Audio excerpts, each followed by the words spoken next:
नमस्कार, स्वागत है सफलता आईएएस के ऑनलाइन प्लेटफॉर्म में, जहां पर हम यूजीसी नेट दिसंबर 2025 को टारगेट करके हमने जो सिलेबस स्टार्ट किया हुआ है उसकी आज हम अगली क्लास करेंगे। यानी कि इंडियन ज्योग्राफी का अगला नेक्स्ट पार्ट है हमारा एग्रीकल्चर। ऑलमोस्ट कंप्लीट होने पे जा रहा है, एक दो क्लासें और बची हुई हैं। तो एग्रीकल्चर में जो आपसे क्वेश्चन पूछे जाएंगे, उस एग्रीकल्चर में हरित क्रांति, द्वितीय हरित क्रांति, फसलों का उत्पादन, फसलों का वर्गीकरण, फसलों के टाइप, इन सारी चीजों से संबंधित आपके क्वेश्चन इसमें रहेंगे, जहां पर आपको पशुपालन से संबंधित भी क्वेश्चन देखने को मिलेंगे। और सारे क्वेश्चन जो नवीनतम डेटा है उस पर आधारित रहेंगे, फसलों के नवीनतम उत्पादन पर सारे क्वेश्चंस रहेंगे। तो पहला क्वेश्चन आपका बेटा क्या है? नीली क्रांति से आशय है। तो नीली क्रांति से क्या आशय? नीली क्रांति से क्या आशय? The term of blue revolution refers to. तो नीली क्रांति से क्या आशय? तो नीली क्रांति किससे संबंधित होती है? तो हम जानते हैं बेटा, नीली क्रांति का जो संबंध है वो मछली पालन से। नीली क्रांति का संबंध किससे होता है? मछली पालन से संबंधित है, फिश प्रोडक्शन से संबंधित है। ये कुछ क्रांतियां दी हुई हैं, इनको आप याद रख सकते हैं। जैसे हरित क्रांति का संबंध खाद्यान्न उत्पादन से, श्वेत क्रांति का संबंध दुग्ध उत्पादन से, ब्राउन जो रिवैल्यूएशन है ये उर्वरक से, लाल जो है वो टमाटर और मांस दोनों के लिए आती है। नीली क्रांति जिस पर हमारा क्वेश्चन था, मछली से। कलाली क्रांति जो है पेट्रोलियम से, गोल्ड क्रांति आलू उत्पादन से, पीली क्रांति तिलहन से, और सुनहरी क्रांति फल एवं सब्जियों के उत्पादन से। तो ये कुछ छोटी छोटी और रिवैल्यूएशन हमारी कंट्री में हुए हैं, अलग अलग सेक्टर के अंदर, आपको ये याद रखना है। अगला क्वेश्चन है उसी क्रांतियों से जुड़ा हुआ है, जैसे ब्लैक रिवॉल्यूशन, येलो, ब्राउन और राउंड। तो अभी हम इसको पढ़ चुके हैं, इसलिए मैंने ये आपको क्वेश्चन दिया और ये आपका पूछा हुआ क्वेश्चन है। तो राउंड रिवॉल्यूशन की बात करें तो हम जानते हैं कि गोल्ड क्रांति का संबंध किससे है? आलू उत्पादन से। ब्राउन की अगर हम बात करें तो ब्राउन का जो संबंध है वो किससे है? पेट्रोलियम नहीं, काली क्रांति जो ये आपकी पेट्रोलियम उत्पादन से संबंधित है। यानी कि पहला ऑप्शन हमारा 4 होगा, लास्ट 2 होगा, तो सी आंसर आ जाएगा। तो बी का आएगा 3। तो पीत क्रांति जो है तिलहन से संबंधित है, और जो ब्राउन है ये मधुमक्खी पालन से संबंधित है। इस तरीके से हमारा बी ऑप्शन बिल्कुल सही होगा। याद रखना, इस पूरे टॉपिक के अंदर ये थोड़ा सा फैक्चुअल टाइप का टॉपिक रहता है, इसमें कॉन्सेप्ट कम और डेटा या जो फैक्ट्स हैं वो आपको ज्यादा याद रखने होते हैं, कॉन्सेप्ट कम होता है। अगला क्वेश्चन है, कौन सा राज्य भारत में कॉफी का शीर्ष उत्पादक है? तो which country of the leading coffee producer in India. तो भारत में कॉफी का सबसे ज्यादा उत्पादन करने वाला राज्य कौन सा है?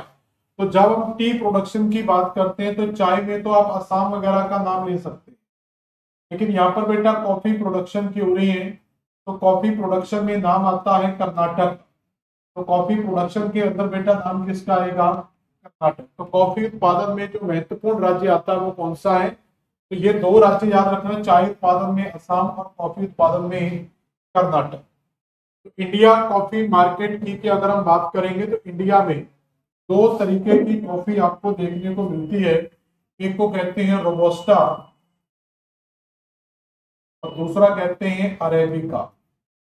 तो ज्यादा जो उत्पादन है वो रोबस्टा का ज्यादा उत्पादन होता है, अरेबिका का थोड़ा कम उत्पादन होता है। राज्यवार प्रोडक्शन की बात करें तो कर्नाटक यहाँ पर पहले स्थान पर आता है, और केरल इसमें दूसरे स्थान पर आता है, और तमिलनाडु यहाँ पर तीसरे स्थान पर आता है। पूरे भारतवर्ष में देखेंगे तो नॉर्थ ईस्ट वाला पूरा बेल्ट आपका कॉफी प्रोडक्शन करता है, और साउथ का ये जो बेल्ट है, ये जो 3 स्टेट है आपकी, ये आपकी क्या है? Main producer state. यहाँ पर traditional coffee growing area, non traditional coffee growing area. तो मेन जो ट्रेडिशनल एरिया वो आपका 3 स्टेट में मिलता है, कर्नाटक, तमिलनाडु और केरल में।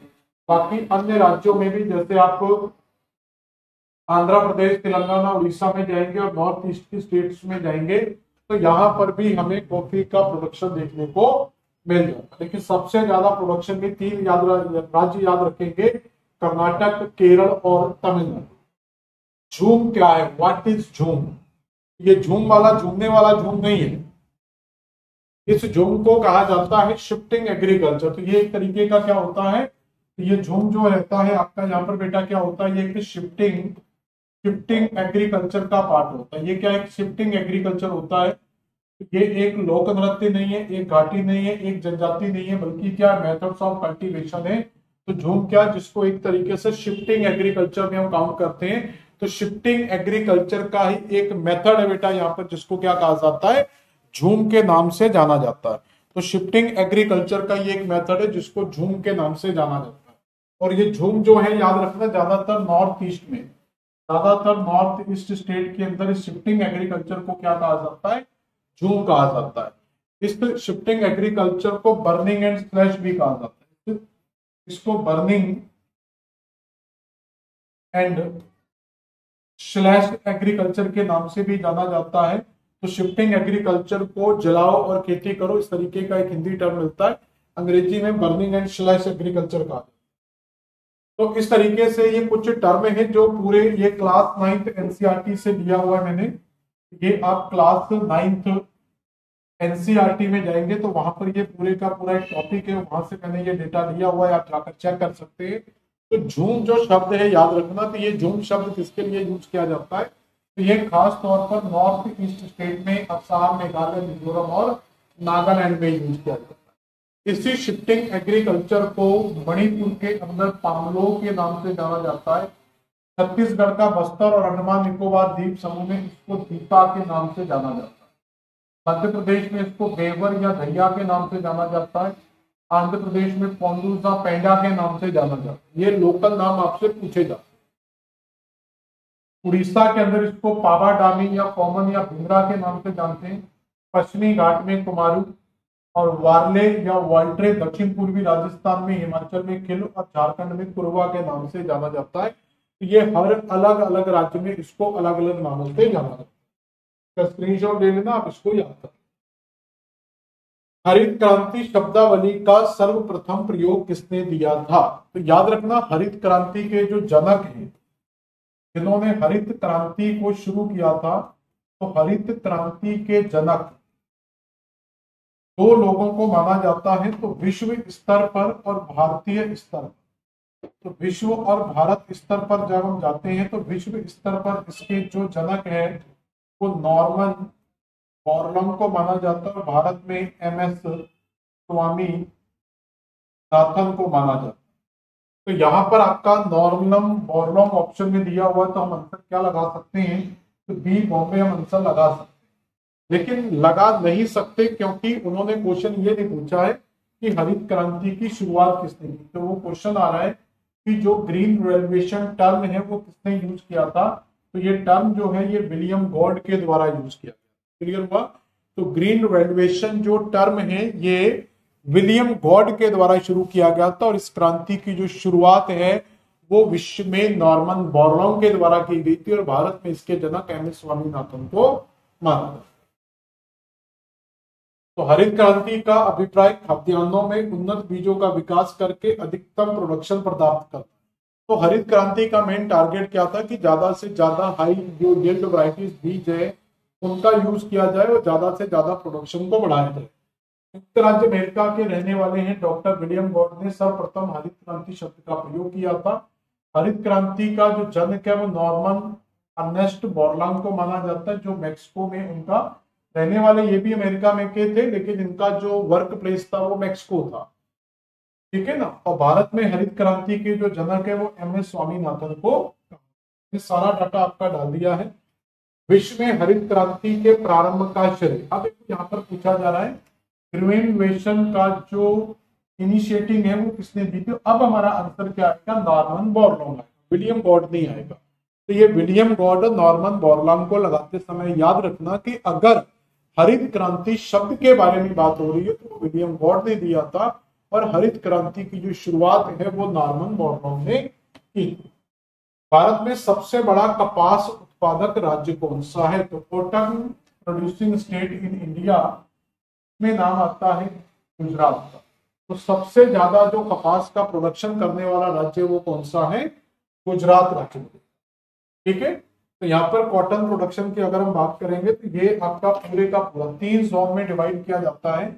ये आपका जो नॉर्दर्न जोन है के बीच में, ये नॉर्दर्न जोन जिसमें राजस्थान, पंजाब, हरियाणा के कुछ जोन आते हैं, और ये आपका जो है ये सेंट्रल जोन है और ये साउथ जोन। इस 3 जोन के अंदर क्या होता है, सबसे ज्यादा कपास का प्रोडक्शन होता है। तो इंडिया में कपास को 3 जोन में डिवाइड करते हैं। नॉर्दर्न जोन, तो नॉर्थ जोन के अंदर जो है वो राजस्थान, गुजरात, सॉरी पंजाब और हरियाणा का बेल्ट आएगा। सेंट्रल जोन में राजस्थान, सॉरी गुजरात, मध्य प्रदेश, महाराष्ट्र में, और साउथ में तेलंगाना, कर्नाटका और तमिलनाडु जैसे राज्य आते हैं। तो major 9 growing cotton growing states divide according to the agro ecological zone. तो 3 जोन में इसको हम क्या करेंगे, डिवाइड करेंगे। इसके अलावा यहाँ पर देखा जाए तो rank in the global production, तो वर्ल्ड लेवल पर देखा जाए इनके प्रोडक्शन की अगर हम बात करें वर्ल्ड लेवल पर 2023 के, तो India largest producer of cotton. India क्या है, इसका सबसे ज्यादा प्रोड्यूसर है, while China is the second largest. तो सबसे ज्यादा जो प्रोडक्शन है वो इंडिया के द्वारा किया जाता है। तो सबसे ज्यादा जो प्रोडक्शन है बेटा इंडिया में किया जाता है। तो सबसे जो लार्जेस्ट प्रोड्यूसर स्टेट है वो आपकी इंडिया है, और सेकेंड जो लार्जेस्ट स्टेट है वो बेटा आपकी कौन सी है, चाइना। तो सबसे लार्जेस्ट स्टेट आपको इंडिया मिलेगी कॉटन में, और सेकेंड नंबर किसका आता है, चाइना का। ठीक है, and the United state the third. और तीसरे नंबर पर, तो फर्स्ट नंबर पर बेटा क्या आ गया था, इंडिया। सेकंड नंबर पर बेटा क्या आया था, चाइना। और थर्ड नंबर पर आता है यूनाइटेड स्टेट ऑफ अमेरिका। लेकिन अगर इंडिया के अंदर देखा जाए, इंडिया में किस जोन में सबसे ज्यादा प्रोडक्शन होता है, तो इंडिया में सेंट्रल जोन के अंदर सबसे ज्यादा प्रोडक्शन। तो ये जो जोन है हमारा, ये पूरा जो जोन है ये बेटा हमारा क्या कहलाता है, सेंट्रल जोन कहलाता है। इस सेंट्रल जोन के अंदर 3 राज्य आते हैं, गुजरात, महाराष्ट्र और मध्य प्रदेश। तो यहाँ पर 3 राज्य आते हैं, गुजरात, महाराष्ट्र और मध्य प्रदेश। सबसे ज्यादा जो प्रोडक्शन है बेटा यहाँ पर, तो सबसे ज्यादा प्रोडक्शन करने वाला एरिया कौन सा है, हमारा गुजरात एरिया, जहां पर सबसे ज्यादा प्रोडक्शन हमें देखने को मिलता है। क्लियर हो। अगला क्या, भारत में विपुल दुग्ध उत्पादक राज्य क्या है, लार्जेस्ट मिल्क प्रोड्यूसिंग स्टेट। तो मिल्क प्रोडक्शन में जानते हैं सबसे ज्यादा जो नंबर आता है वो उत्तर प्रदेश का। ठीक है, हरित क्रांति से अभिप्राय क्या, तो हरित क्रांति वर्ल्ड का यूज, जो वर्ल्ड शब्द सबसे पहले दिया था वो विलियम गॉड ने दिया था, यूज किया था नॉर्मन बोरलॉग ने। और भारत में हरित क्रांति के जो जन्मदाता है या जो उसके जनक हैं वो किसको कहा जाता है, तो वो कहा जाता है आपके, इसके बाद देखेंगे तो हरित खाद का उपयोग, अधिकतम फसल उत्पादन, उच्च उत्पादक variety program, high yield variety program. ये इसका सबसे बड़ा टारगेट था कि इसमें उच्च उत्पादन देने वाले बीजों का प्रयोग किया जाए जिससे प्रोडक्शन ज्यादा हो सके। इस हरित क्रांति के हाई यील्ड वैरायटीज यूज का जो है ये नॉर्थ इंडिया में सबसे पहले किया गया। ये सबसे ज्यादा जो बेनिफिट था वो नॉर्थ इंडिया को मिला, और इसके अंदर भी गेहूं और राइस यानी कि चावल या धान कह सकते हैं। तो इन फसलों के अंदर ग्रीन हरित क्रांति का सबसे ज्यादा फोकस किया गया। निम्नलिखित में से भारत में कौन से एक औद्योगिक प्रदेश जूट उद्योग के लिए फेमस है, तो कौन सा बेल्ट है जहां पर जूट का सबसे ज्यादा प्रोडक्शन होता है। तो जूट के लिए याद रखना जो गंगा नदी है, तो गंगा नदी अपनी 2 शाखाओं में विभाजित होती है। एक शाखा आपकी चली जाती है बांग्लादेश में जिसको पद्मा के नाम से जाना जाता है। इसी गंगा की एक शाखा जो वेस्ट बंगाल में इंटर करती है उसको हुगली के नाम से जाना जाता है। एक शाखा बेटा क्या कहलाती है, हुगली शाखा कहलाती है। ये हुगली शाखा का जो हुगली का तट है ये पूरे भारतवर्ष में जूट उत्पादन के लिए फेमस है। किसके लिए फेमस है, हुगली का तट जूट उत्पादन के लिए। इसलिए इसका आंसर क्या आएगा, हुगली इंडस्ट्रियल एरिया इसका बिल्कुल सही आंसर है। अगला क्वेश्चन क्या है, कौन सा भारत का एक सर्वाधिक चाय उत्पादक राज्य है। इससे पहले हमने कॉफी प्रोडक्शन पढ़ा था, इससे पहले हमने क्या पढ़ा था, कॉफी प्रोडक्शन को पढ़ा था। तो कॉफी प्रोडक्शन में जो फर्स्ट स्थान आ रहा था बेटा किसका था, कर्नाटक का। और मैंने उसी समय आपको बताया था कि चाय उत्पादन में जो मुख्य नाम आता है वो असम स्टेट का। यहाँ पर बेटा सही आंसर क्या आएगा, असम या असम राज्य इसका बिल्कुल सही आंसर हो जाए। अगला क्वेश्चन क्या है, तो ये डिस्क्रिप्शन देख लो, भारत चाय का दूसरा सबसे बड़ा उत्पादक। तो भारत प्रोडक्शन में दूसरे स्थान पर है, तो दूसरे स्थान पर ही इसका उत्पादन में भी सेकंड स्थान है, कंजप्शन में भी स्थान है, और तीसरा क्या है, सबसे बड़ा निर्यातक है। इसका मतलब भारत उत्पादन में सबसे पहले स्थान पर आता है, खाने में भी चाय का, खाने में भी सबसे पहले, यानी कि चाय पीने में भी सबसे पहले आता है, और निर्यात करने में भारत का तीसरा स्थान। चाय उत्पादन में अगर देखें तो असम का जो क्षेत्र है, जिसमें असम और कछार घाटी आती, पश्चिम बंगाल का दोवार्स, तराई और दार्जिलिंग क्षेत्र, उसके अलावा तमिलनाडु और केरल, ये कुछ राज्य हैं जहां पर चाय का सबसे ज्यादा उत्पादन किया जाता है। भारत चाय का सबसे बड़ा उपभोक्ता भी है, जहां 80% उत्पादन घरेलू स्तर पर होता है, प्रति व्यक्ति खपत 840 ग्राम प्रति वर्ष है, और सर्वाधिक तुर्की के अंदर सबसे ज्यादा चाय पी जाती है। तो हमारे इंडिया से भी ज्यादा चाय कहाँ पी जाती है, तुर्की में पी जाती है। भारत 25 से अधिक देशों को चाय का निर्यात करता है, जिसमें खासतौर पर रूस, ईरान, संयुक्त राज्य अमेरिका, ठीक है, अमीरात, अमेरिका, ब्रिटेन, जर्मनी, चीन जैसे प्रमुख देशों को निर्यात किया जाता है। 90% में भारत ब्लैक टी का प्रोडक्शन करता है और इसको एक्सपोर्ट भी करता है। भारत में हरित क्रांति की शुरुआत किस फसल से हुई थी? तो ये आपके पास दो ऑप्शन आते हैं कि चावल या गेहूं। तो भारत में हरित क्रांति की शुरुआत किस फसल से मानी जाएगी?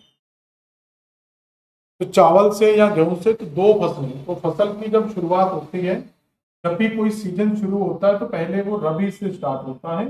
तो रबी के बाद हम फिर किसको मानते हैं कि ये खरीफ का सीजन। तो रबी, और रबी के बाद क्या मानेंगे हम? खरीफ। तो रबी के अंदर आता है गेहूं की फसल, और खरीफ के अंदर आती है चावल की फसल। ये दोनों ही हमारे ग्रीन क्रांति में शामिल थे, लेकिन शुरुआत जो हमने की थी वो गेहूं से की थी, उसके बाद चावल, और फिर इसके बाद कई और फसलों को भी ग्रीन क्रांति में शामिल किया। Which of the following are the objectives of the second green revolution? तो हरित क्रांति जब सफल हुई, तो उस हरित क्रांति की सफलता के साथ कुछ दुष्परिणाम भी देखने को मिले, जिससे क्षेत्रीय विषमताएं क्रिएट हो गई। यानी कि इस क्रांति का जो मेजर लाभ था, जो ज्यादा प्रॉफिट्स हुए थे, जो डेवलपमेंट हुआ था, वो नॉर्थ इंडिया में हुआ था या साउथ के कुछ स्टेट्स में हुआ था। यानी कि कई भारत की स्टेट थी जहां पर इसका कोई भी बेनिफिट्स हमें किसानों को देखने को नहीं मिला। तो किसानों को जब इसके बेनिफिट नहीं मिले, तो इससे क्षेत्रीय विषमता क्रिएट हो गई। उसके साथ इस कृषि में क्या होता था, ज्यादा सिंचित फसलें यूज की जाती थी, यानी कि ज्यादा से ज्यादा पानी की जरूरत थी, जिसके कारण ग्राउंड लेबर वाटर पर भी इसका इम्पैक्ट पड़ा। और तीसरा, इसमें ज्यादा से ज्यादा प्रोडक्शन को टारगेट किया जाता है, जिससे लैंड डिग्रेडेशन यानी कि भूमि की प्रोडक्टिविटी भी कम हुई, और अधिक से अधिक पेस्टिसाइड यूज किए जाने के कारण जहां भूमि की उत्पादकता में कमी आई, वहीं पर इसके पर्यावरण पर भी नेगेटिव इम्पैक्ट पड़े, और आगे जाकर मानव स्वास्थ्य पर भी इसके नेगेटिव इम्पैक्ट हमें देखने को मिलते हैं। तो इन्हीं चीजों को कंट्रोल करने के लिए, तो जो हरित क्रांति थी उसके जो दुष्प्रभाव थे, उनको कैसे कंट्रोल किया जाए, उसके लिए शुरू किया गया एक तरीके से द्वितीयक हरित क्रांति। तो क्या है, किसानों की प्रति आय में वृद्धि करना, उनके जीवन स्तर को ऊपर उठाना। तो ये भी उसमें, ये तो हरित क्रांति का मेन मोटिव ही था, तो ये द्वितीय क्रांति में भी शामिल था। जैव प्रौद्योगिकी के प्रयोग को शामिल करना तथा उसको महत्व देना, यानी कि बायोटेक्नोलॉजी का यूज करना। बायो शब्द जब भी आता है तो ये एनवायरमेंट से जुड़ा होगा। प्रमुख भोजन, दालें, तिलहन तथा औद्योगिक कच्चे माल से आत्मनिर्भर बनना। तो कुल मिला के तीनों ही पॉइंट देखेंगे आपके यहाँ पर ग्रीन रेवोल्यूशन से संबंधित है, तो हम आंसर ए लगा लेंगे। फर्स्ट, सेकंड और third, 3 options are right. Clear हो गया यहाँ तक? Which of the following crops is growing in the kharif season? एक सीजन होता है आपका खरीफ का, और एक सीजन होता है आपका रबी का। तो ये दो सीजन है। इन दोनों सीजन की अगर हम बात करेंगे, तो खरीफ जो सीजन है ये आपका वर्षा से जुड़ा हुआ है, यानी कि ये ग्रीष्म का सीजन होता है, वर्षा के आगमन से शुरू होता है। रबी जो बेटा सीजन है, ये आपका शीत का सीजन है। खरीफ सीजन जैसे आपका वर्षा स्टार्ट होती है, लगभग जून से स्टार्ट हो जाता है, तो जून महीने में खरीफ सीजन लगभग स्टार्ट हो जाएगा। तो जून के बाद जुलाई, अगस्त, सितंबर, ठीक है, नवंबर, दिसंबर तक ये लगभग पूरा सीजन होता है। छोटी मोटी सारी प्रकार, तो ये वैसे जुलाई अगस्त में स्टार्ट करते हैं, लेकिन जून के बाद वर्षा के आगमन से हम मेन कह सकते हैं कि इसमें कई प्रकार की फसलों का छोटा मोटा प्रोडक्शन स्टार्ट हो जाता है। इनमें जो सबसे मेन क्रॉप्स होती है खरीफ के अंदर, वो चावल की खेती होती है। अब ये चावल की खेती उन क्षेत्रों में की जाती है जहां पर जल की पर्याप्त है। जहां पर जल पर्याप्त होता है तो वहां पर तो इसका प्रोडक्शन किया जाता है, लेकिन जहां पर जल की कमी है तो इसकी जगह फिर लोग चावल ना करके कुछ लोग क्या करते हैं, मक्के का उत्पादन। हालांकि मक्का किसी भी सीजन में बोया जाता है, लेकिन सामान्यतः किसान इसको खरीफ सीजन में बोते हैं।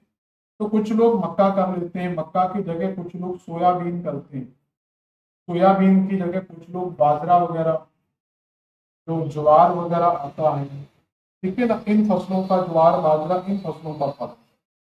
शीत ऋतु में जो आता है उसमें जो मेजर किंग क्रॉप होती है वो आपका गेहूं होता है, जो जहां पर जल उपलब्धता है वहां, जहां पर पानी की कमी है तो वो यहाँ पर सरसों का उत्पादन करते हैं, और मूंगफली वगैरह भी इसमें किया जाता है, मूंगफली वगैरह का उत्पादन। यहाँ पर सरसों और उसके बाद चना, ये तीन फसलें आपकी आती हैं मेनली रबी के अंदर। तो यहाँ पर जो जौ भी इसी के अंदर आता है, जौ होता है, बारले होता है, वो भी इसी के अंदर आएगा।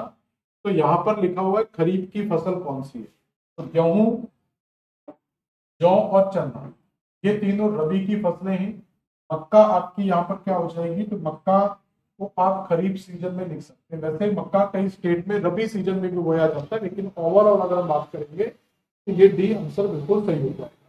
According to the agricultural statistics of India, the 2 largest soybean producer, तो सोयाबीन का जो प्रोडक्शन है उन क्षेत्रों में किया जाता है जहां पर सामान्यतः हमें काली मिट्टी मिलती है।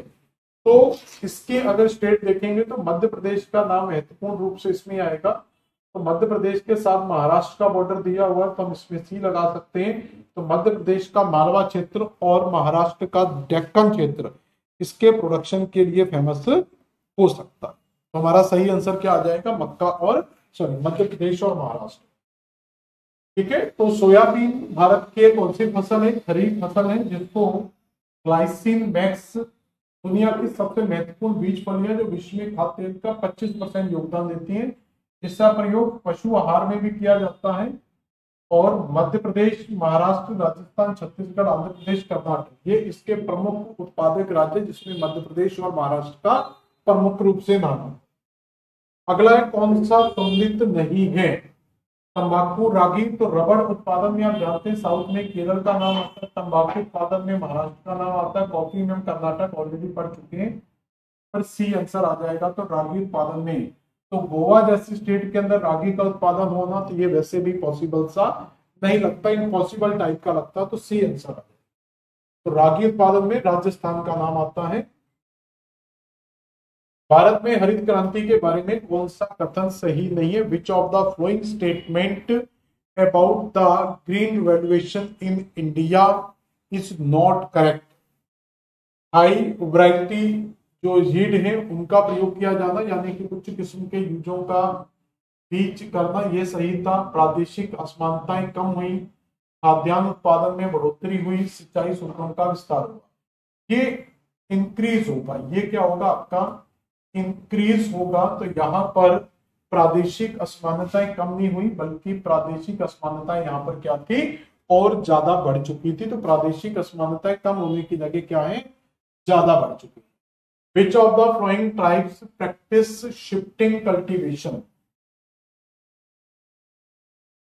तो which of the following tribes practices shifting agriculture? कौन सी जनजातियों में से कौन एक चलवासी कृषि के लिए करती है, यानी कि शिफ्टिंग एग्रीकल्चर, जिसके मैंने अलग अलग स्टेट में, जिसको बर्न एंड स्लैश एग्रीकल्चर के नाम से भी जाना जाता है, कि लोग एक स्थान को जलाते हैं, वहां पर जो राख वगैरह पैदा होती है उसी से वो प्रोडक्शन, मतलब उसको एज अ खाद यूज करते हैं, मिनरल्स के जो मेन्योर होता है उसको यूज करते हैं, और उसी से उसका प्रोडक्शन हो जाता है।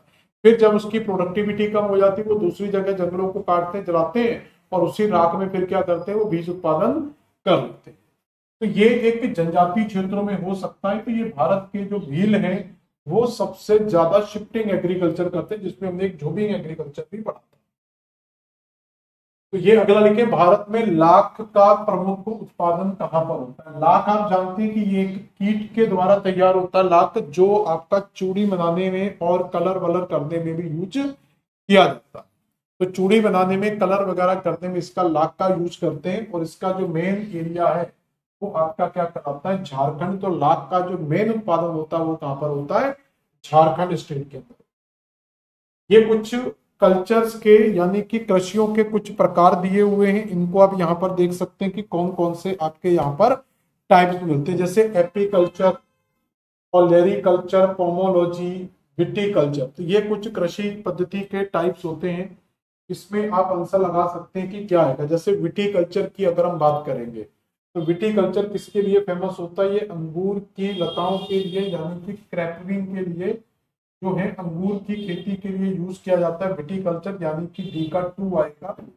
डी के 2 में एक ही दिया हुआ था, आंसर क्या लगाएंगे बेटा, सी आंसर का 4 होगा, तो यानी कि एपीकल्चर जो है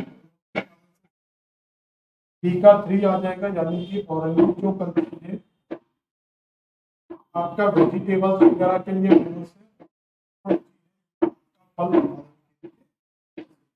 ये कुछ कृषि पद्धतियों के प्रकार भी आपसे कई बार एग्जाम में पूछ लिए जाते हैं। अगला क्वेश्चन है, भारत में निम्नलिखित राज्यों में गन्ने का प्रति एकड़ उत्पादन, तो गन्ने का प्रति एकड़ उत्पादन सबसे ज्यादा किस स्टेट के अंदर होता है, तो गन्ने का उत्पादन तो उत्तर प्रदेश में होता है, लेकिन उसका पर हेक्टेयर जो उत्तर प्रदेश में सबसे ज्यादा उत्पादन होता है, लेकिन जो पर हेक्टेयर, तो पर हेक्टेयर जो उसकी प्रोडक्टिविटी है वो तमिलनाडु की सबसे ज्यादा होती है। अगला क्वेश्चन क्या है, तो तमिलनाडु गन्ने का प्रति एकड़ उत्पादन अधिकतम होता है, गन्ना उत्पादन में प्रथम स्थान क्या है, उत्तर प्रदेश का है, सेकंड स्थान आपको महाराष्ट्र का और तीसरा कर्नाटक का होता है, लेकिन प्रोडक्टिविटी सबसे ज्यादा कहां पर है आपकी, तमिलनाडु राज्य के अंदर होती है। अगला क्वेश्चन क्या, इसको देखें नेक्स्ट क्वेश्चन को। नेक्स्ट क्वेश्चन है कि किसी नियत समय में विविध फसलों के अंतर्गत क्षेत्र के अनुपात को निम्नलिखित में से क्या कहा जाता है, ratio of the under the varies forest crop given by the time is called. तो एक ही क्षेत्र में जब कई प्रकार की फसलों के पैटर्न को बदला जाता है तो आपका क्रॉप पैटर्न कहलाता है, यानी कि फसलों को बदल बदल कर लगाना, यानी कि क्रॉप पैटर्न का एक पार्ट है। अगला क्वेश्चन क्या है, भारत में 3 सबसे बड़े चीनी उत्पादक, तो चीनी का जो यानी कि देखो गन्ना उत्पादन और चीनी उत्पादन में अंतर होता है, गन्ने का प्रोडक्शन होना और चीनी का उत्पादन होना। हाँ, ये हो सकता है कि जो राज्य गन्ने का उत्पादन कर रहा है वो चीनी का भी सबसे ज्यादा उत्पादन होता है, तो यहाँ पर उत्तर प्रदेश आंसर आना चाहिए, तो यहाँ पर भी उत्तर प्रदेश दिया, फिर उत्तर प्रदेश दिया, यहाँ पर भी महाराष्ट्र दिया, यहाँ पर भी महाराष्ट्र दिया। तो अब महाराष्ट्र के बाद कौन आता है, तो महाराष्ट्र के बाद जो एक अच्छी प्रोडक्टिविटी मिलती है वो हमें तमिलनाडु, क्योंकि तमिलनाडु की पर हेक्टेयर जो प्रोडक्टिविटी है वो सबसे ज्यादा है। तो सही आंसर बेटा हम क्या लगाएंगे यहाँ पर, तो सी आंसर हमारा क्या हो जाएगा यहाँ पर, बिल्कुल सही हो जाएगा। अगला क्वेश्चन क्या है, तो भारत में 3 सबसे बड़े जो उत्पादक हैं वो उत्तर प्रदेश, महाराष्ट्र और तमिलनाडु में। सबसे ज्यादा जो कारखाने चीनी के वो भी उत्तर प्रदेश में है। गन्ने की सबसे ज्यादा जो प्रोडक्टिविटी होती है वो आपकी तमिलनाडु के अंदर होती है। खेती के लिए मिट्टी का प्रकार, ये 2-3 चीजें याद रखना, शीर्ष गन्ना उत्पादक राज्यों में महाराष्ट्र, उत्तर प्रदेश और कर्नाटक आते हैं। भारत विश्व में चीनी का, ये उत्तर प्रदेश पहले कर लेना, महाराष्ट्र बाद में कर लेना।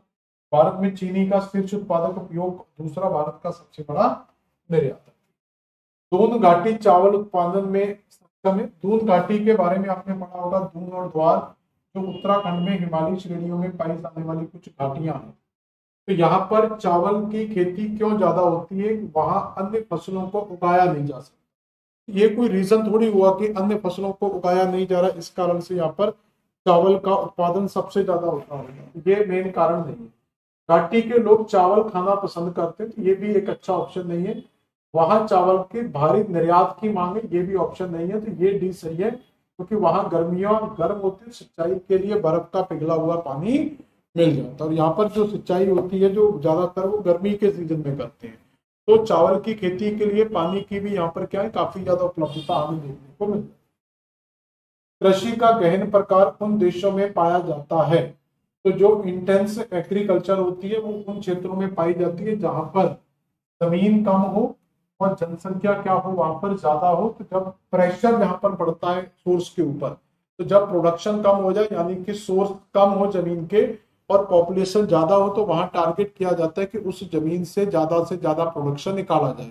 तो जब प्रोडक्शन को बढ़ाने के उद्देश्य से कृषि की जाती है, तो स्वाभाविक है ये उन्हीं क्षेत्रों में की जाएगी जहां पर पॉपुलेशन कम हो और पॉपुलेशन ज्यादा हो, और वहां की जो भूमि है वो क्या हो, एक सीमित मात्रा में हो। तो इस तरीके से वहां पर सही आंसर क्या निकल कर आएगा आपका, ठीक, आंसर बिल्कुल सही निकलता है। कौन सी उद्दीपक फसल है? तो किसको आप उद्दीपक फसल कहते हैं? तो जानते हैं कि जो चाय है, जो टी है, उसको क्या कहते हैं? उद्दीपक फसल। उद्दीपक मतलब एक ड्रग्स के तरीके से यूज की जाती है चाय। जैसे कई बार नशा खराब हो जाता है, कुछ लोग कहते हैं कि नींद आ रही है, चाय पी लो, थोड़ा सा मौसम डाउन हो रहा है, वो कह रहे हैं बॉडी काम नहीं कर रही है, तो क्या कर ली जाए? चाय पी ली जाए। तो चाय को एक क्या है, ड्रग्स की तरह यूज किया जाता है। ठीक है। और चाय उत्पादन में हम जानते हैं कि जो मेन राज्य थे आपके असम वगैरह, दीपक फसलें ऐसी होती जिनके उत्तेजक पदार्थ पाए जाते हैं, इनके अंतर्गत चाय और तंबाकू आते हैं। तापमान, वर्षा याद रखना। भारत में चाय का उत्पादन असम की ब्रह्मपुत्र और सुरमा घाटी में तथा सातिया क्षेत्र में पश्चिम बंगाल के दार्जिलिंग और जलपाईगुड़ी, बिहार के पूर्णिया, झारखंड के रांची, दक्षिण भारत की नीलगिरी पहाड़ियों में होता है।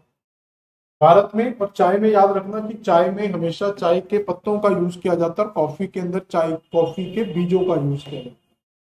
भारत में भूमि राजस्व रिकॉर्ड के अनुसार फसल बुवाई और कटाई निम्नलिखित में से किस भूमि प्रयोग श्रेणी में संपन्न होती है? तो जब हम यहाँ पर बागान व पेड़ फसल कल्टीवेटर, तो जब हम किसी का क्रॉप ग्रॉस क्रॉप्ड एरिया निकालते हैं, सकल बोया गया, तो जब उसमें यह देखा जाता है कि ग्रॉस प्रोडक्शन क्या हो रहा है, तो सकल बोए गए क्षेत्र में क्या होता है, इस तरीके की फसल का प्रयोग किया जाता है। तो ये शब्द यूज किया जाता है फसल का बोना और फसल का crop sowing and crop harvesting. The central institute of research on goat under ICAR, तो भारतीय कृषि अनुसंधान संस्थान का बकरियों पर शोध का केंद्रीय संस्थान कहाँ पर है? तो ये मध्य प्रदेश के उत्तर प्रदेश राज्य के मखदूम में स्थित है आपका बकरी शोध संस्थान। क्लियर हो गया? ये कहां पर है? आपका उत्तर प्रदेश के मथुरा जिले में स्थित है या मथुरा क्षेत्र में स्थित है। 12 जुलाई 1979 में इसकी स्थापना की गई थी। द फर्स्ट कृषि विज्ञान केंद्र in India was established in India, तो भारत के पहले कृषि विज्ञान की स्थापना कब की गई थी और कहां पर की गई थी? तो इसकी जो स्थापना आपको मिलेगी भारत के पहले कृषि विज्ञान की, तो वो गोविंद वल्लभ के नाम से जाना जाता है। 1974 में इसकी स्थापना की गई थी। तो भारत का पहला कृषि विज्ञान केंद्र 1974 स्थापित हुआ था, जिसका नाम है गोविंद वल्लभ पंत। इसका उद्घाटन जवाहरलाल नेहरू के द्वारा 27 नवंबर 1960 को किया गया। तो इसकी जो ओपनिंग हुई थी वो 1960 में हो गई थी। 1974 से ये क्या है आपका स्टार्ट हो जाता है। भारत निम्नलिखित कथन भारतीय कृषि से संबंधित है? कृषि देश की 2/3 जनसंख्या को जीविका प्रदान कर सकती है, ये सही हो सकता है। देश के कुल सकल घरेलू उत्पादन में यह लगभग 22% का योगदान देती है, ये भी हो सकता है। फसल प्रतिरूप खाद्यान्न फसलों की प्रधानता होती है, तो ये स्टेटमेंट भी सही हो सकता है। यानी कि हमारे तीनों ही स्टेटमेंट यहाँ पर क्या है, सही हो सकते हैं, 1, 2 एंड 3। तो इसलिए हम आंसर क्या लगा देंगे बेटा, यहाँ पर डी डेली आंसर। अब दिया है कृषि क्लाइमेट जो रीजन है, भारत को 15 कृषि जलवायु प्रदेशों में जो विभाजित किया जाता है। तो क्वेश्चन आता है कि ये विभाजित करने का बेस क्या, किस आधार पर हम इसको 15 कृषि जलवायु प्रदेशों में विभाजित कर। तो इसमें याद रखना कि एक तो जलवायु को लिया जाता है, यहाँ पर भी जलवायु दिया, मृदा गुण यहाँ पर भी दिया, मृदा गुण यहाँ पर भी दिया। वृष्टि को लिया जाता है, यहाँ पर वृष्टि भी दिया हो, लेकिन यहाँ पर वृष्टि नहीं है, ये तो आपका वैसे गलत ही है। और जल की उपलब्धता, ये 4 चीजें देखी जाती है कि वहां का क्लाइमेट कैसा है, वहां का सॉइल कैसा, रेनफॉल कैसा और वाटर अवेलेबिलिटी कैसी है। इस आधार पर भारत को 15 कृषि जलवायु प्रदेशों में विभाजित किया जाता है। तो ये 4 फैक्टर याद रखना जिस आधार पर हम इसको विभाजित करते हैं। विच of the following countries rank first in the commercial dairy farming? तो कमर्शियल डेयरी फार्मिंग के अंदर पहला स्थान किस राज्य का आता है? तो पहला स्थान यहाँ पर आता है वो यूएस का आता है। तो कमर्शियल डेयरी फार्मिंग में जो पहला स्थान आता है वो यूएसए का। डेयरी फार्मिंग तो हमारे इंडिया में भी बड़े लेवल पर होती है, लेकिन वो आप देखोगे लोगों ने घरों में 1-1, 2-2 गाय भैंस बांधी हुई है, वहां पर की जाती है। लेकिन एक बिजनेस के तौर पर सबसे ज्यादा जो फार्मिंग है कमर्शियल तौर पर वो यूएसए में की जाती है। Banana which is the highest starch perennial crops is grow in which region? तो केला जो एक उत्पादक स्टार्च वाला सदाबहार उपज है, ये कहां पर उगाया जाता है? तो ये शुष्क आर्द्र उच्च भूमि उच्च प्रबंध कहाँ पर उत्पादन होता है? तो 4 ऑप्शन दिए हैं, तो इसमें जो उत्तर आएगा लो लैंड ह्यूमिड ट्रॉपिक्स। तो सी आंसर इसका बिल्कुल सही कर लेना आप लोग। भारत में केला ज्वालामुखी तथा जोड़ मिट्टी की तरह उगाया जाता है। ज्वालामुखी का केला का मतलब यहाँ पर बेसाल्ट से होगा ज्वालामुखी की जगह। भारत में महाराष्ट्र, गुजरात, तमिलनाडु, असम, केरल, कर्नाटका ये कुछ केले के उत्पादक हैं। अगला है एक ही खेत में दो या दो से अधिक फसलों को उगाना। तो ये आप जानते हैं रिले फार्मिंग कहलाती है। तो जब एक ही फसल में एक से दो से अधिक फसलें आप उत्पादन कराते हैं तो इसको क्या कहते हैं? Relay farming. मतलब एक ही खेत के अंदर दो प्रकार की फसलों को लगाना, तो वो क्या कहलाएगी? आपकी रिले फार्मिंग कहलाती है। तो जैसे मक्के की बुआई और फिर 4 सप्ताह बाद मक्के की पंक्तियों के बीच फलियां बोना, तो ये आपका एक तो एग्जाम्पल होता है। सेब जैसी बागवानी की फसलें कहाँ उगाई जाती है? सेब हम जानते हैं कि ये हिमालयन रीजन में होता है, तो आपका सी आंसर आ जाएगा पश्चिमी हिमाचल क्षेत्र, यानी कि हिमालयन रीजन में क्या है सबसे ज्यादा सेब का प्रोडक्शन किया। भारतीय रबड़ बोर्ड कहाँ पर स्थित है? तो रबड़ बोर्ड कहाँ पर स्थापित किया गया? तमिलनाडु में, कर्नाटका में, केरला में, कहाँ पर? तो रबड़ का उत्पादन में केरल की एक महत्वपूर्ण भूमिका है। तो ये बोर्ड भी कहाँ पर स्थापित होगा? आपका केरल के अंदर ही स्थापित। तो भारत में रबड़ बोर्ड केरल के कोट्टायम में स्थित है। इसमें पहली बार रबड़ के पौधे 1902 में पेरियार नदी के तट पर लगाए गए थे। वर्तमान में भारत चौथा सबसे बड़ा उत्पादन रखता है। भारत में रबड़ की कृषि दक्षिण भारत तक सीमित नहीं, परंतु हाल ही के वर्षों में उत्तर पूर्वी राज्यों, उड़ीसा, डेल्टाई क्षेत्रों में भी रबड़ के बागान किए जाते हैं। तो पहले ये साउथ में ही सबसे ज्यादा इंपोर्टेंट थी। कौन सी एक बागान की फसल नहीं है? तो आप जानते हैं कि जो शुगर कैन, इसको भी बागान में काउंट कर सकते हैं। कॉफी रबड़ बागान है, लेकिन बाजरा आपकी क्या है? खाद्यान्न क्रॉप्स में आती है। जो मोटे अनाज आते हैं, जो जिसको अभी श्री अन्न के नाम से भी जाना जाता है, तो ये श्री अन्न का पार्ट है आपकी कौन सी बाजरा। कपास का पौधा किस परिवार से संबंधित है? तो कपास का जो संबंध है वो मालवेसी से संबंधित है। ये मैं पहले स्लाइड में आपको बता चुका था कि कपास उत्पादन में गुजरात का पहला स्थान आता है, लेकिन इसमें जो प्रजाति अपनाई जाती है वो मालवेसी यूज की जाती है। Which of the following is the largest coconut production? तो कोकोनट आप जानते हैं साउथ में ही होगा, तो ये केरल राज्य आ जाएगा, क्योंकि ये विषुवत रेखीय क्षेत्रों में होता है, यानी कि विषुवत रेखीय जलवायु प्रदेश में ही चाय सॉरी नारियल का प्रोडक्शन किया जाता है। और भारत के विषुवत रेखा के लगे हुए जो राज्य हैं वो आपके दक्षिण भारत के राज्य केरल, तमिलनाडु, वहीं पर ये सबसे ज्यादा उत्पादन हो सकता है। सबसे बड़ा रबड़ उत्पादक, तो रबड़ का जानते हैं, अभी क्वेश्चन किया चुका था, रबड़ अनुसंधान केंद्र केरल में है। तो सबसे बड़ा रबड़ उत्पादक राज्य भी कौन सा है? आपका केरल राज्य। विच of the crop required water logging for cultivation? यानी कि किस खेती में पानी हमेशा भरा रहना चाहिए? तो आप जानते हैं कि धान की खेती में हमेशा पानी बना रहना चाहिए। चाय, कॉफी भी याद रखना नमी वाले क्षेत्रों में होता है, लेकिन इनमें नमी होनी चाहिए, जल भराव नहीं होना चाहिए। नमी होनी चाहिए, जल भराव नहीं होना चाहिए, इसलिए ये ज्यादातर लैटेराइट में होते हैं, जो मिट्टी ज्यादा गीली नहीं होती है। दूसरा आप ये पहाड़ी क्षेत्रों में होते हैं, ज्यादातर ये पहाड़ी क्षेत्रों में जो ढाल है उन पर इनका प्रोडक्शन किया जाता है। और ये उन क्षेत्रों में होते हैं जहां पर वर्षा भी ज्यादा होगी। तो वर्षा ज्यादा होगी तो यहाँ पर पानी हमेशा इनको मिलता रहेगा, मिट्टी हमेशा नमी प्राप्त करके रखेगी, और उस मिट्टी के अंदर नमी थोड़ी रहेगी, लेकिन बहुत ज्यादा कीचड़ टाइप का नहीं बनेगा। इसलिए लेटराइट मिट्टी इसके लिए क्या होती है? सबसे इंपोर्टेंट होती है। अगला, भारत में निम्नलिखित में से किस राज्य में सबसे अधिक गेहूं का उत्पादन होता है? तो गेहूं उत्पादन में याद रखना जो पर बीघा प्रोडक्शन है वो सबसे अच्छा जो वो पंजाब में मिलता है, लेकिन इसका जो सबसे ज्यादा जो बड़ा एरिया है वो आपको बेटा उत्तर प्रदेश के अंदर मिल जाता है। तो सबसे बड़ा जो एरिया है वो आपको उत्तर प्रदेश स्टेट के अंदर मिलेगा। अगला क्वेश्चन देखें क्या है। तो विश्व में 3 गेहूं उत्पादक देश है। पहले नंबर पर चीन, दूसरे नंबर पर भारत, तीसरे नंबर पर रूस। और राज्यों में बात करें, पहले नंबर पर उत्तर प्रदेश, दूसरे नंबर पर मध्य प्रदेश, तीसरे नंबर पर पंजाब। चीन के बाद भारत दुनिया का दूसरा सबसे बड़ा गेहूं उत्पादक है, लेकिन ग्लोबल गेहूं व्यापक में इसकी जो हिस्सेदारी है वो केवल 1%। तो इसके बाजार बांग्लादेश, नेपाल, यानी कि भारत में गेहूं का प्रोडक्शन तो बहुत ज्यादा हो रहा है, लेकिन वो ज्यादातर भारत के खाद्यान्न में ही यूज कर लिया जाता है, यानी कि एक्सपोर्ट इसका क्या है? केवल 1% ही हम क्या है वर्ल्ड के एक्सपोर्ट में शामिल है। Which of the following pair is of state are major producer of तंबाकू इन इंडिया। तो तंबाकू भी क्या है, एक तरीके की उत्तेजक फसल है। और तंबाकू का उत्पादन कहाँ पर होता है, ये आपका आंध्र प्रदेश स्टेट इसमें सबसे इंपोर्टेंट है। तो आप ए आंसर लगा सकते हो, आंध्र प्रदेश। और इसमें सही आंसर क्या लगाओगे आप, आंध्र प्रदेश और गुजरात। अगला क्वेश्चन क्या है, ये तो डिस्क्रिप्शन हो ही जाएगा। किसको कृषि क्षेत्र में हरित क्रांति का जन्मदाता कहा जाता है। तो हरित क्रांति का जन्मदाता हम नॉर्मन बोरलॉन्ग को ही मानते हैं, लेकिन अगर ये भारत में क्वेश्चन आता तो हम स्वामीनाथन। किस किस्म की कहवा उगाई जाती है, तो भारत में अरेबिका और रोबस्टा। तो अरेबिका और रोबस्टा नाम की जो है सबसे ज्यादा प्रोडक्शन किया जाता है अरेबिका। रोबस्टा कम होता है, तो अरेबिका प्रोडक्शन वाले देश में क्या होता है ज्यादा।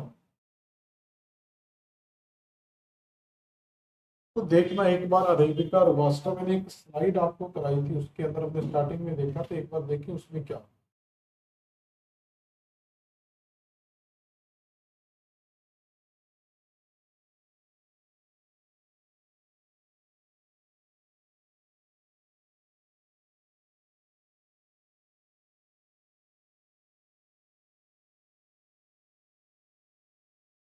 ये रोबास्टा का जो प्रोडक्शन है वो 22,500 है।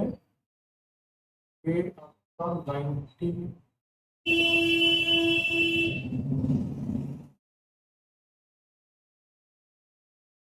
ये 95,000 आ रहा है, ये 2,24,000 आ रहा है। रोबास्टा का प्रोडक्शन ज्यादा है, तो रोबस्टा ज्यादा होना चाहिए। रोबस्टा का प्रोडक्शन मीट्रिक टन में ज्यादा है और अरेबिका का कम है, तो आप इसकी जगह रोबास्टा कर लेना। अरेबिका ये डाउट लग रहा था, फिर भी इसको एक बार आप लोग चेक कर लेना कि इसमें सही क्या हो सकता है।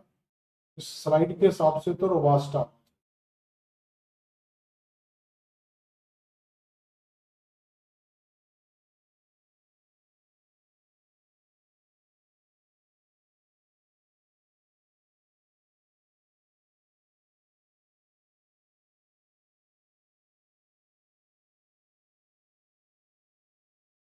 ठीक है, तो इसमें आप ये एक बार आप लोग चेक कर लेना, मैं स्टार बना दे रहा हूँ इस क्वेश्चन में। इसका डाटा एक बार आप लोग और देख लेना। तो मैं अभी इसको रोबास्टा को अंडरलाइन कर दे रहा हूँ, इसको ये बता दे रहे हैं।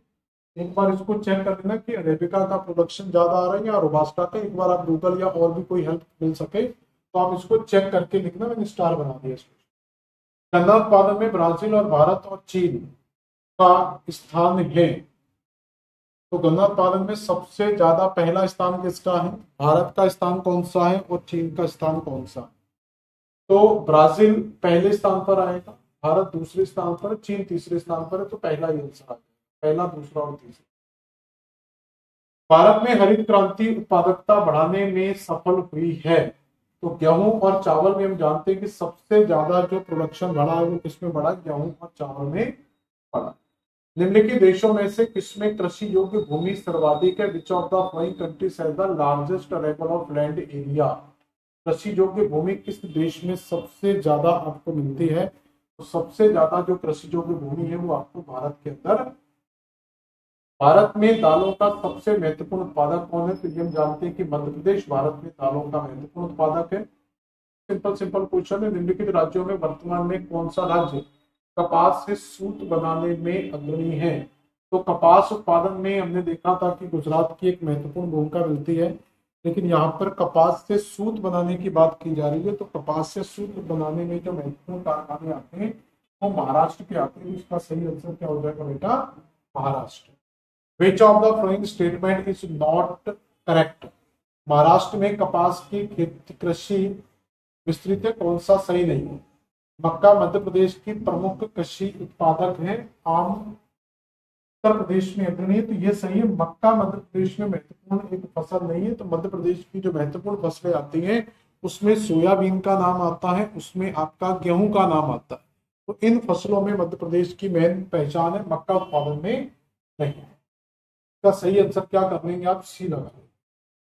ये कुछ स्टेट दी हुई है और उनको आपको मैच करना है कि कौन सी स्टेट कहां पर आएगी। तो यहाँ पर देखेंगे तो जूट उत्पादन में देख चुके हैं, पश्चिम बंगाल का हुगली बेसिन फेमस है। चाय उत्पादन में असम फेमस है। रबड़ में आप केरल लगा सकते हैं, शुगर केन में आप तो यूपी लगा सकते हैं, यानी कि 2134। तो 21434 आपका सी ऑप्शन सही होगा। ठीक है, तो जूट पश्चिम बंगाल में, चाट, ठीक है, चाय कर लेना, चाय असम में, रबड़ केरल में, गन्ना Uttar Pradesh. Which of the following Indian state produce more rice than its consumption.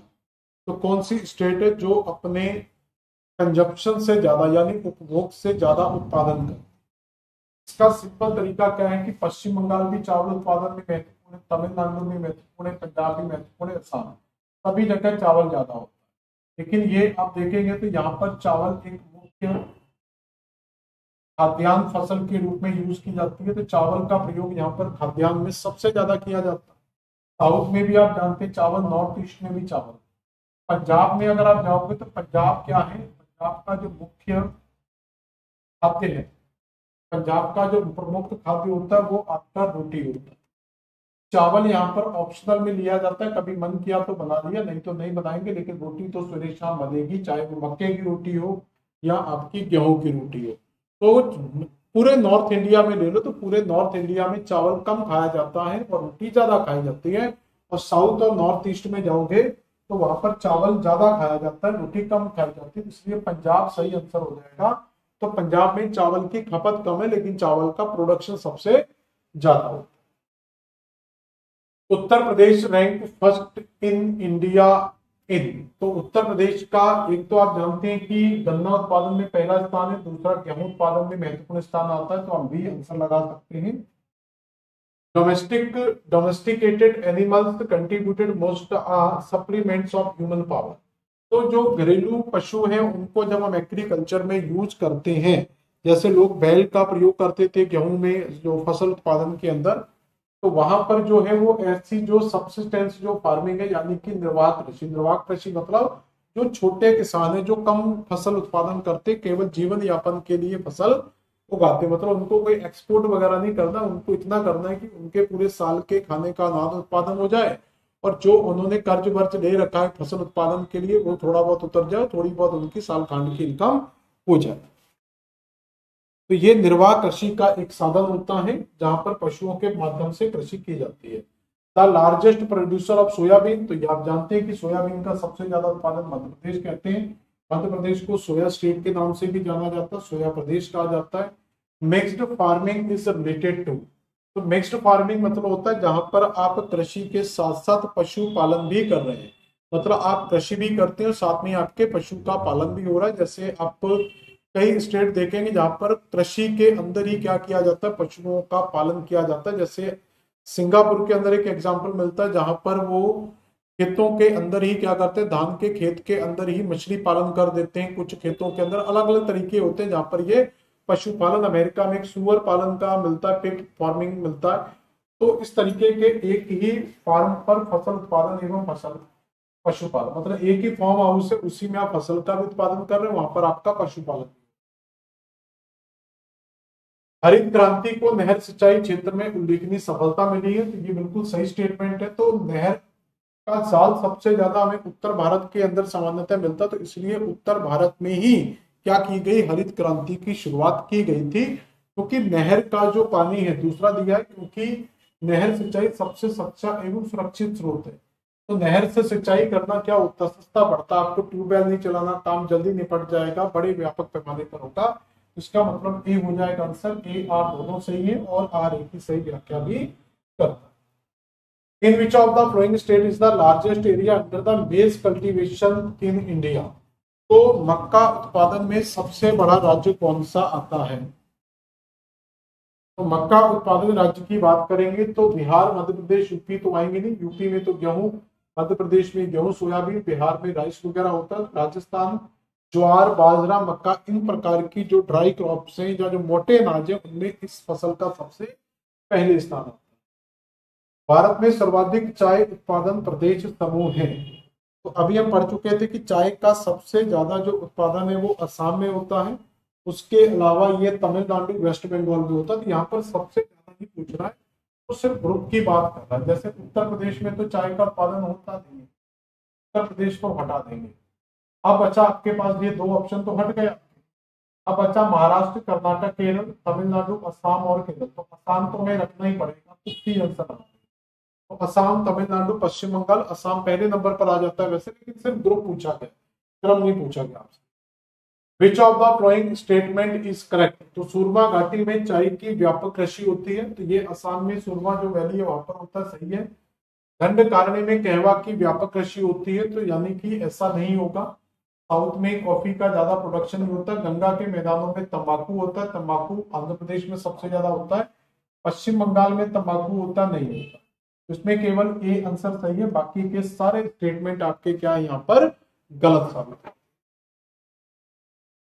Which of the following state grow coffee, cotton and sugar cane. तो ऐसा कौन सा राज्य है जो कॉफी का भी उत्पादन करता है, कॉटन भी कर रहा है और शुगर कैन भी कर रहा है। तो ऐसे किस राज्य में गन्ना भी होता है, कॉफी भी होती है और शुगर कैन भी होता है। तो ऐसा राज्य क्या हो सकता है। कॉफी उत्पादन का देख लो कि कॉफी किस राज्य में होती है। कॉफी उत्पादन में जो महत्वपूर्ण नाम आता है वो कर्नाटक का। कर्नाटक को ढूंढकर यहाँ पर लिख लो तो सही हो जाएगा आपका आंसर। कॉफी को मेन टारगेट करना है। The regions producing the rice are associated with. तो धान का उत्पादन करने वाले क्षेत्र, तो जिन राज्यों में धान का प्रोडक्शन हो रहा है तो वहां पर जो एग्रीकल्चर लैंड क्या होगा, वहां पर ज्यादा होगा, तो वहां की जो पॉपुलेशन डेंसिटी है वो भी क्या होगी, ज्यादा होगी। तो सी आंसर लगा सकते हैं। तो अधिक जनसंख्या घनत्व से, तो इसका संबंध किससे होता है, हायर पॉपुलेशन डेंसिटी से इसका संबंध। अगला क्वेश्चन क्या है, ट्रक फार्मिंग। ये जो ट्रक फार्मिंग यूज किया जाता है, ट्रक फार्मिंग ये यूएसए में इसको कहा जाता है ट्रक फार्मिंग। जो आपकी साग सब्जी जो वेजिटेबल्स की जो फार्मिंग होती है तो उसको ट्रक फार्मिंग के नाम से अमेरिका में जाना जाता है। ट्रक फार्मिंग मतलब जैसे सब्जी का उत्पादन होता है एक ट्रक ट्रक के माध्यम से एक स्थान के से दूसरे स्थान पर इसको क्या है एक्सपोर्ट किया जाता है, तो इस कारण इसका नाम क्या पड़ा, ट्रक फार्मिंग। और ये यूएसए में इसको बोला जाता है, भारत में नहीं बोला। Which of state is known as the garden of spices. तो मसालों का क्षेत्र किसको कहा जाता है, तो केरल में क्या होते हैं, सबसे ज्यादा मसालों का उत्पादन होता है, तो केरल आंसर लगा देंगे। केरल राज्य में मसालों के उत्पादन में अनुकूल जलवायु मृदा पाई जाती है, इसलिए केरल गर्म मसालों के उत्पादन में प्रथम स्थान है। इस कारण केरल को मसालों का बगीचा कहा जाता है, जबकि गुजरात में मूंगफली और कपास का उत्पादन किया जाता है। तो ये अन्य राज्य हैं, याद रख सकते हैं। What is the main problems related with the green revolution. ये वही चीज आ गई जो हमने शुरू में पढ़ा था कि हरित क्रांति जहां पर एक वरदान थी, वहां पर एक हरित क्रांति एक डिजास्टर का काम भी करती है, यानी कि एक अभिशाप का भी काम भी करती है। तो इसका पर्यावरण पर क्या हुआ, दुष्प्रभाव पड़ा, ये सही है। प्रादेशिक असंतुलन पैदा हुआ, ये भी सही है। फसलोत्पादन में समानता, इनइक्वालिटी इन क्रॉप प्रोडक्शन। तो डी आंसर आ जाएगा, क्योंकि इन्होंने कुछ ही फसलों पर टारगेट किया था, कुछ फसलों को टारगेट नहीं किया था, इसलिए ऑल ऑफ दिस हमारा सही आंसर हो जाएगा। Where has the green revolution been successful in India. तो ग्रीन रिवॉल्यूशन सबसे ज्यादा सक्सेस कहां हुआ था, पंजाब, हरियाणा, उत्तर प्रदेश, यानी कि नॉर्थ इंडिया में सबसे ज्यादा सक्सेस था। भारत की हरित क्रांति की शुरुआत 1966 में नवीन बीज के साथ हुई थी और 1983 में इसका पहले ये गेहूं के साथ हुई थी, बाद में इसको चावल को ऐड कर। विच of the flowing soil in India suitable for cotton cultivation. तो कपास के लिए हम जानते हैं रेंगुर यानी कि ब्लैक मिट्टी सबसे महत्वपूर्ण होती है। Which state is the most development agriculturally. तो कौन सा स्टेट कृषि की दृष्टि से महत्वपूर्ण रूप से डेवलप है। उत्तर प्रदेश, झारखंड, महाराष्ट्र। वैसे यूपी भी डेवलप है, लेकिन सबसे ज्यादा जो एग्रीकल्चरल डेवलपमेंट है वो आपको पंजाब स्टेट के अंदर मिलेगा। तो पंजाब स्टेट एग्रीकल्चर में मोस्टली यहाँ पर डेवलप स्टेट मिल जाती है। शिफ्टिंग कल्टीवेशन जनरली एक्कर इन। तो शिफ्टिंग एग्रीकल्चर ज्यादातर कहां पर होती है, जहां पर वन होती है, जिसको मैंने बोला था स्लैश एंड बर्न एग्रीकल्चर भी कहा जाता है, बाद में इसको जूमिंग एग्रीकल्चर के नाम से और कई राज्यों में अलग अलग नामों से जाना। ये फॉरेस्ट से who developed the technique for measuring agriculture efficiency. तो कृषि क्षमता के माप की तकनीकी का विकास किसके द्वारा किया गया था, वो आंसर आता है आर एस भाटिया, सॉरी के एस एस भाटिया। तो एस एस भाटिया के द्वारा ये आपका कृषि से संबंधित कभी कोई क्वेश्चन आए तो एस एस भाटिया को खास तौर पर आप लोग याद रखें। एस एस भाटिया को आप खास तौर पर याद रखना, एस एस भाटिया इसका सही answer. Which of the following factors contribute most to agricultural development, तो कृषि विकास के लिए कौन सा कारक ज्यादा महत्वपूर्ण प्रदान करता है? तो कृषि के विकास के लिए ट्रैक्टर, उर्वरक, सिंचाई या स्लोप? तो क्या चाहिए कृषि के विकास के लिए? देखो, कृषि के विकास के लिए सबसे ज्यादा इंपॉर्टेंट होता है इरिगेशन, कि बाकी की चीजें आपको ऑप्शनल मिल जाएंगी, लेकिन अगर इरिगेशन फैसिलिटीज नहीं है, का कोई ऑप्शंस नहीं मिलता। आपके पास ट्रैक्टर नहीं है, आप किराए से ले आओ, आपके पास फर्टिलाइजर्स नहीं है, मार्केट के खरीद लेकर आओ, समय पर खरीद सकते हो, लेकिन अगर आपके पास इरिगेशन फैसिलिटीज नहीं है या आपके स्टेट में पानी की उपलब्धता नहीं है, तो वो कहाँ से खरीद कर लाओगे? तो इसलिए किसी भी कृषि के डेवलपमेंट में सबसे महत्वपूर्ण भूमिका निभाती है वहां की इरिगेशन, क्योंकि बिना पानी के नहीं होगा। Which region of India known as the rice bowl, तो किसको चावल के कटोरे के नाम से जाना जाता है? वैसे छत्तीसगढ़ को चावल के कटोरे के नाम से जाना जाता है। तो छत्तीसगढ़ स्टेट को क्या कहा जाता है? राइस बॉल ऑफ इंडिया कहा जाता है। तो यहाँ पर सबसे ज्यादा चावल कहाँ होता है? कि ये गोदावरी जो कृष्णा डेल्टा है, तो गोदावरी, एक तो छत्तीसगढ़ को चावल का कटोरा कहा जाता है, दूसरा जो गोदावरी कृष्णा डेल्टा, तो इस गोदावरी कृष्णा डेल्टा को भी राइस बॉल के नाम से जाना। Which of the following activities does not come under the drought prone area program? तो कौन सी गतिविधि है जो सूखा प्रभावित क्षेत्रों में नहीं की जाती? पहला दिया सिंचाई साधनों का विकास और प्रबंधन, तो ये सही है, तो ये तो करना ही पड़ेगा। मृदा आर्द्रता संरक्षण वानिकी, ये भी करना पड़ेगा। फसल विद्या चारागाह विकास भी करना पड़ेगा, ये नहीं करना पड़ेगा। बाढ़ नियंत्रण मृदा पर, ये तो रोकने के लिए किया जाता है। बाढ़ नियंत्रण को और मृदा अपरदन को करने के मतलब सूखे क्षेत्रों में इसकी तो जरूरत नहीं पड़ेगी। बाढ़ नियंत्रण जो होगा वो उन क्षेत्रों में किया जाएगा जहां पर क्या है, जहां पर सबसे ज्यादा पानी है, तो वहां पर बाढ़ नियंत्रण करने की जरूरत है। जो ऑलरेडी सूखा क्षेत्र है उसमें बाढ़ नियंत्रण के प्रोजेक्ट लाने की जरूरत नहीं पड़ेगी। तो हमारा बेटा सही आंसर डी डब्ल्यू है। Into how many agroclimatic regions has India been divided by the Planning Commission and the National Remote Sensing Agency? तो हमने 15 कृषि जलवायु प्रदेशों में यहाँ पर डिवाइड किया था, पहले से पढ़ चुके हैं। Which of the following is not crop of Indian regions? तो कौन सी फसल है जो इंडिया में नहीं होती है, यानी कि भारतीय मूल की नहीं? तो चावल हमारे यहाँ का है, गन्ना भी हमारे यहाँ का, मैंगो भी हमारे यहाँ।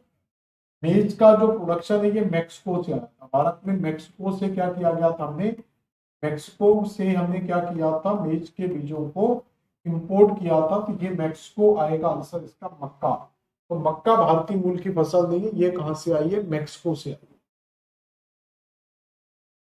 विच country produce the largest quantity of coconut in India?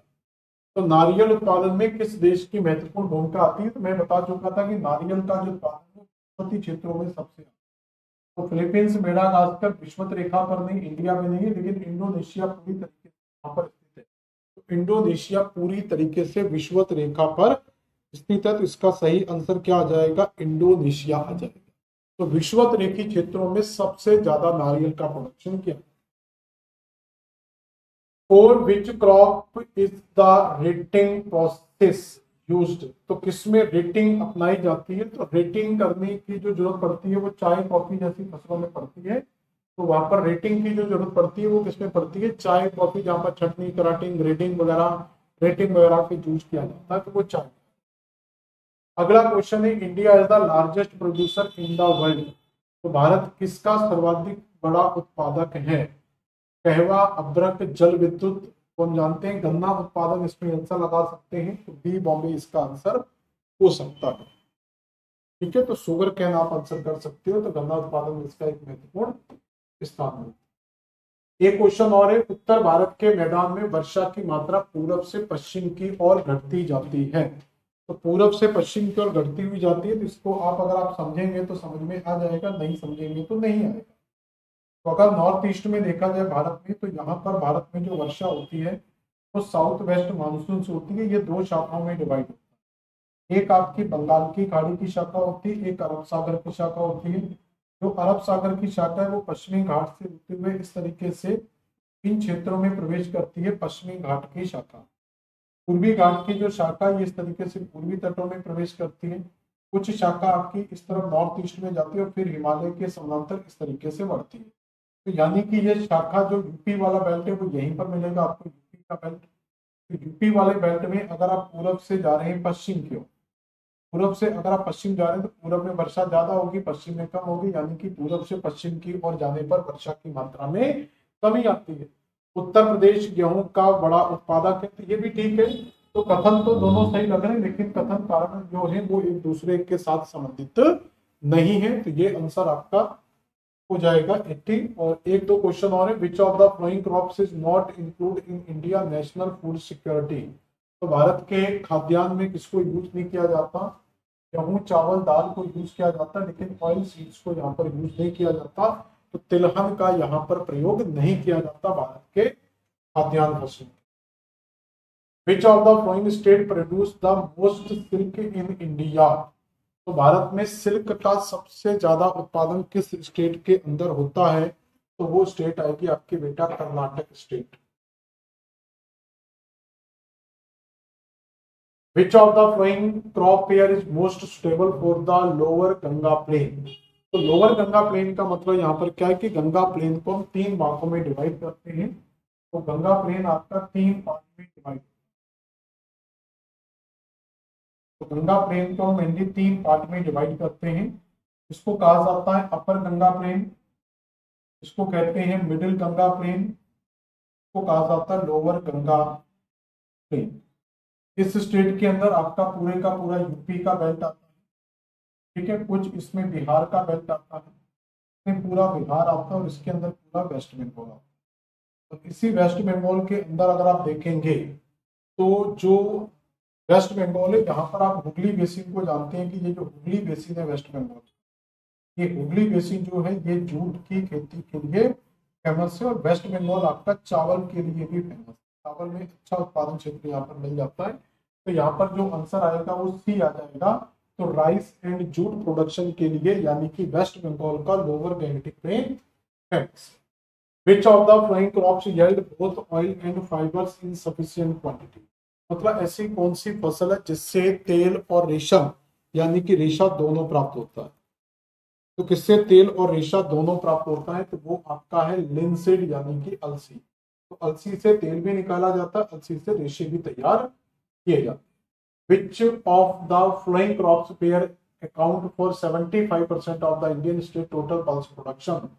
तो टोटल कौन सा युग्म भारत में कुल दलहन उत्पादन का प्रतिशत सबसे ज्यादा है? तो वो आपका आता है अरहर और मूंग। तो सी आंसर कर लेना। तो अरहर मूंग का प्रोडक्शन भारत में क्या है? सबसे ज्यादा मिलता है। ये करना चना और अरहर, बी कर लेना इसके लिए। तो चना और अरहर, चना भी मैंने कंफ्यूज हो गया, तो चने को भी हम क्या है दाल में यूज करते हैं। तो चने से भी क्या की जाती है? दाल तैयार की जाती है। तो चना और अरहर आएगा, अरहर अच्छे से उत्पादन होता है। ठीक है, अगला क्वेश्चन है, कुछ क्रांतियां दी हुई है जैसे हम पहले भी कर चुके हैं। तो कौन सा सही नहीं है? हरित क्रांति खाद्यान्न उत्पादन से संबंधित है, नीली क्रांति श्वेत क्रांति दूध से, पीत क्रांति जो है आपकी गलत हो जाएगी, पीली क्रांति इस्पात उत्पादन से संबंधित नहीं होती है। तो पीली क्रांति का संबंध आपका तिलहन उत्पादन से। अगला क्वेश्चन है मूंगफली, जौन, चावल, रागी। तो मूंगफली, जौ, चावल, तो चावल उत्पादन में आप जानते हैं कि यहाँ पर आप नाम लगा सकते हैं पश्चिम बंगाल का, तो थर्ड का डी हो जाएगा। उसके अलावा आप थर्ड के डी में जाएंगे तो यहाँ से आप फाइंड आउट कर सकते हैं। मेरे हिसाब से ए आंसर आ जाना चाहिए। तो मूंगफली उत्पादन में गुजरात का स्थान आ जाएगा। जौ उत्पादन में आप उत्तर प्रदेश लगा सकते हो। ठीक है, तो ये तो पहले का सी हो ही रहा है, मूंगफली का पहले का सी सही आ रहा है, फर्स्ट का सी आंसर हो रहा है। जौ जो है ये आपका बी आ जाएगा, यानी कि उत्तर प्रदेश में। रागी जो है ये आपका बचा कौन सा? कर्नाटक। तो रागी का उत्पादन कहाँ से हो जाएगा? कर्नाटक में। तो आपका सही आंसर आ जाएगा। तो ये आपका हो गए आज की क्लास के क्वेश्चन। तो मूंगफली गुजरात में, जौ उत्तर प्रदेश में, चावल पश्चिम बंगाल में, कर्नाटक। तो इस तरीके से आज की क्लास में, तो आज की क्लास के अंदर हमने पूरा कृषि का जो टॉपिक था, जितने भी महत्वपूर्ण टॉपिक हो सकते थे, जितने भी प्रीवियस ईयर के महत्वपूर्ण क्वेश्चन थे, वो सारे हमने आज की क्लास में कंप्लीट कर लिए हैं। अब आपका एक टॉपिक और बचा हुआ है, वो है पॉपुलेशन से संबंधित। उसके बाद आपका इंडियन ज्योग्राफी का जो सेक्शन है ये कंप्लीट हो जाएगा। तो समाप्त करते हैं आज की क्लास यहीं पर, मिलेंगे नेक्स्ट क्लास में। धन्यवाद।